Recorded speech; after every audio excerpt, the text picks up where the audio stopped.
So guys, nandito na tayo sa Port Santiago kung saan dito maraming isa sa pinagmamalaki to ng Metro Manila kasi ang daming pumupunta dito ng mga tao, taga ibang lugar, dito din nagpipilter yung mga bata para makita nila yung bayanin natin. So let's go.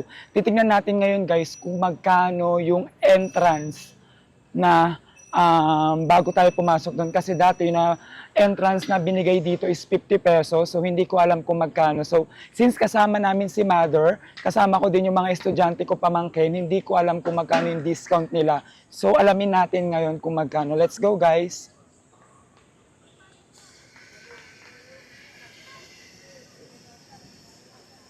Magkano?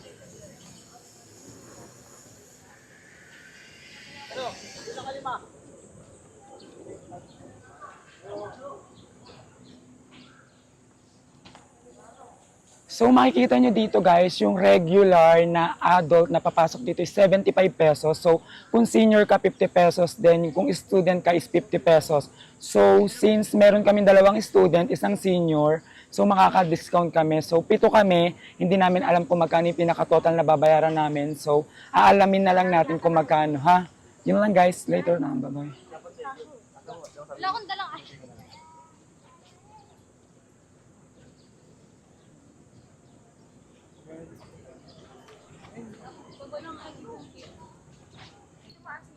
Thank you, madam. Ay, sorry. Thank you. So guys, sabi nila kahit wala daw ID, walang discount. So nakapag-discount kami dito kahit wala kayong dalang ID. 50 pesos pa rin yung estudyante, yung senior is 50 pesos. Pag-enjoy na kami sa Intramuros, si Prince, malalaman na niya kung gaano kaganda rin yung Manila kahit 7 years old na siya. Shakira din. Nakapunta ka na ba dito? Oo, nakapunta na rin daw siya dito.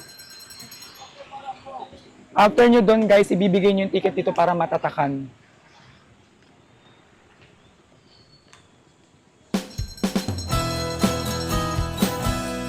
Doon tayo magpa-picture doon.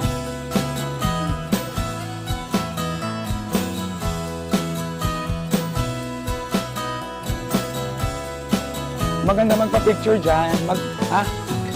Ang lawak dyan, promise. Ang ganda dyan. Ang ganda doon. Na-enjoy niya. Magpa-picture lang ako dito. So yun na nga guys, makikita nyo kung gaano kalawak. Kung napapanood nyo yung mga vlog ko, pangalawang beses ko na dito, talagang balikan to kasi isa sa pinaka-memorable tong place na to para sa akin. Kasi ang ganda talaga, sobra. Yung pamilya ko ayaw nilang mainitan, kaya dun sila, "Hoy, dito tayo magpa-picture." "Ma! Picture!" So, magpa-picture muna kami dito, lahat. Okay.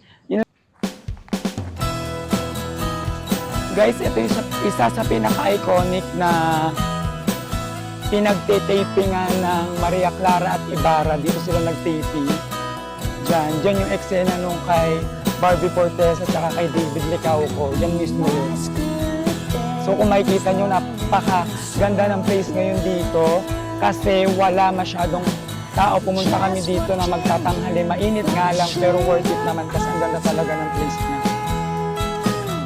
Tignan nyo dito guys, oh. Super clear lang. Walang dumi, ang linis. Pero yung ilog niya, medyo hindi siya magandang tignan. Pero yung mismo mga bato, ang titignan nyo na napakaganda. Quality, kumbaga, quality.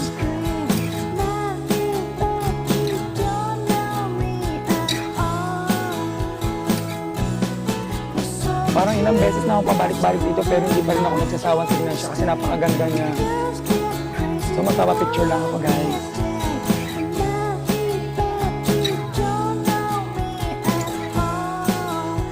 Dito maganda no, Bride?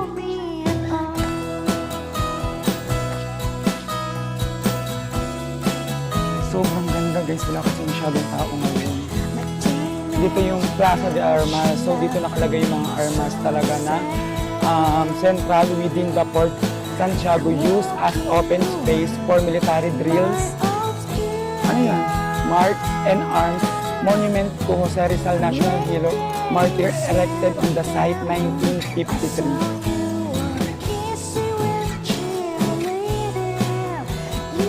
Uy, dito.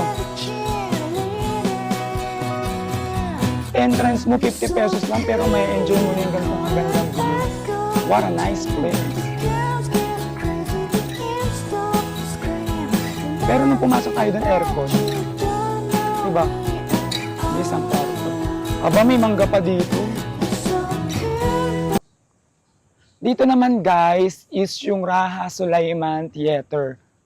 So constructed as military backcell where Jose Rizal, hero martyr, spent his final evening prior to his execution.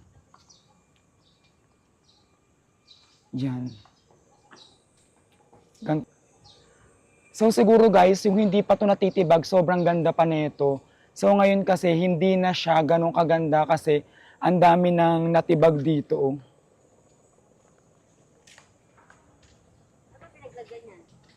Yung mga ano, oo. Diyan nag-execution si Jose Rizal. Jose Rizal. Shakira!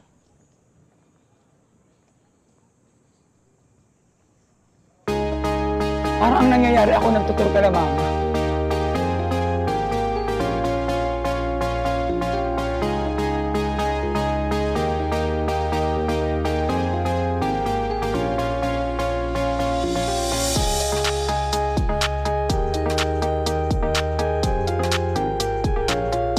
Ay, hindi siya bukas.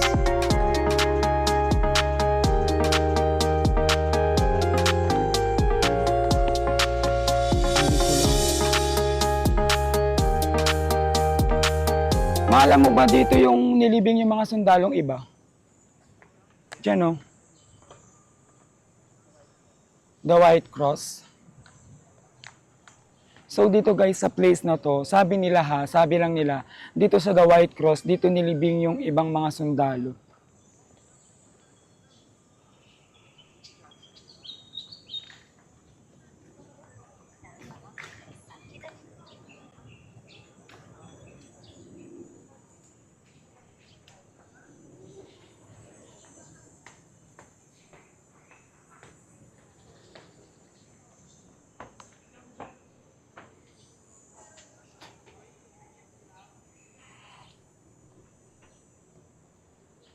Dito naman guys is yung Baluarte de Santa Barbara.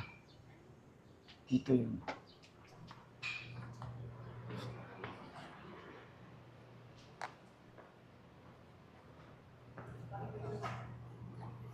Ito yung nasa labas oh. Tapos ito yung Cathedral Manila. Yan ba yung nasa labas din? Oo. Ito yung Malacanang Palace.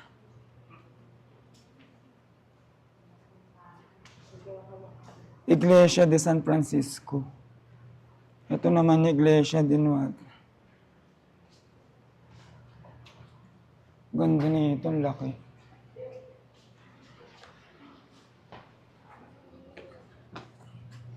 Matara dito.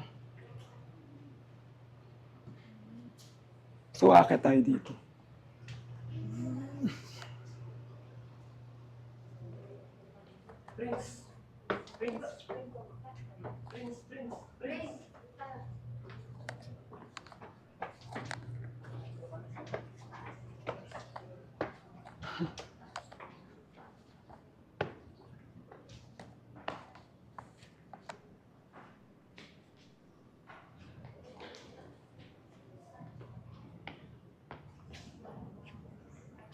Ganda na ito.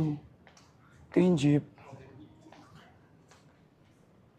Ganda na ito. Tinan mo ginawa nila. Tinan mo. Ganda. Ito yung post office kaso nasunog na. Sayang.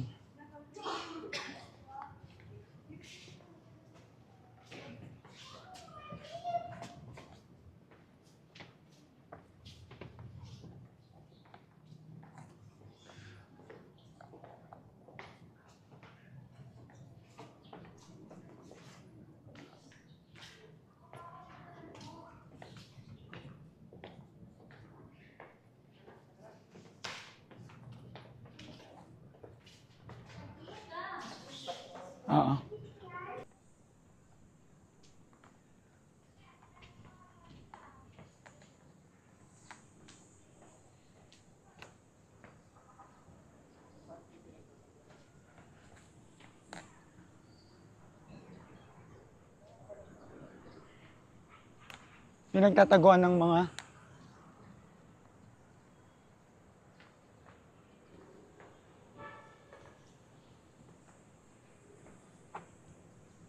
nag-i-stretch din sila.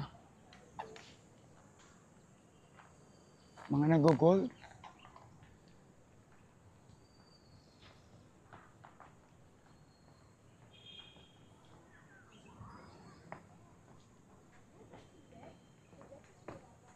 So guys, nandito tayo ngayon sa simbahan ng Intramuros. Makikita niyo may mga kalesa na. So magpapapicture lang kami dito, then go home na kami. Last station na namin to. Ito na yung mismong simbahan. Alam nyo guys, first time ko makapunta dito sa simbahan na to ah.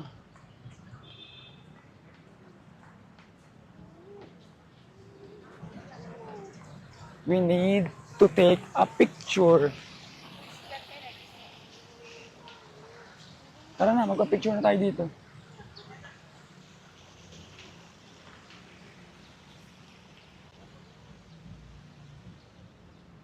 Tara, pa-picture tayo dito.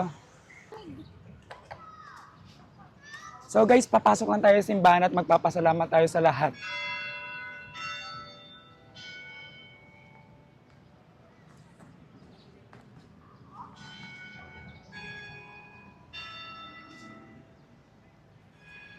Kaya mo akong picturean doon? Okay na.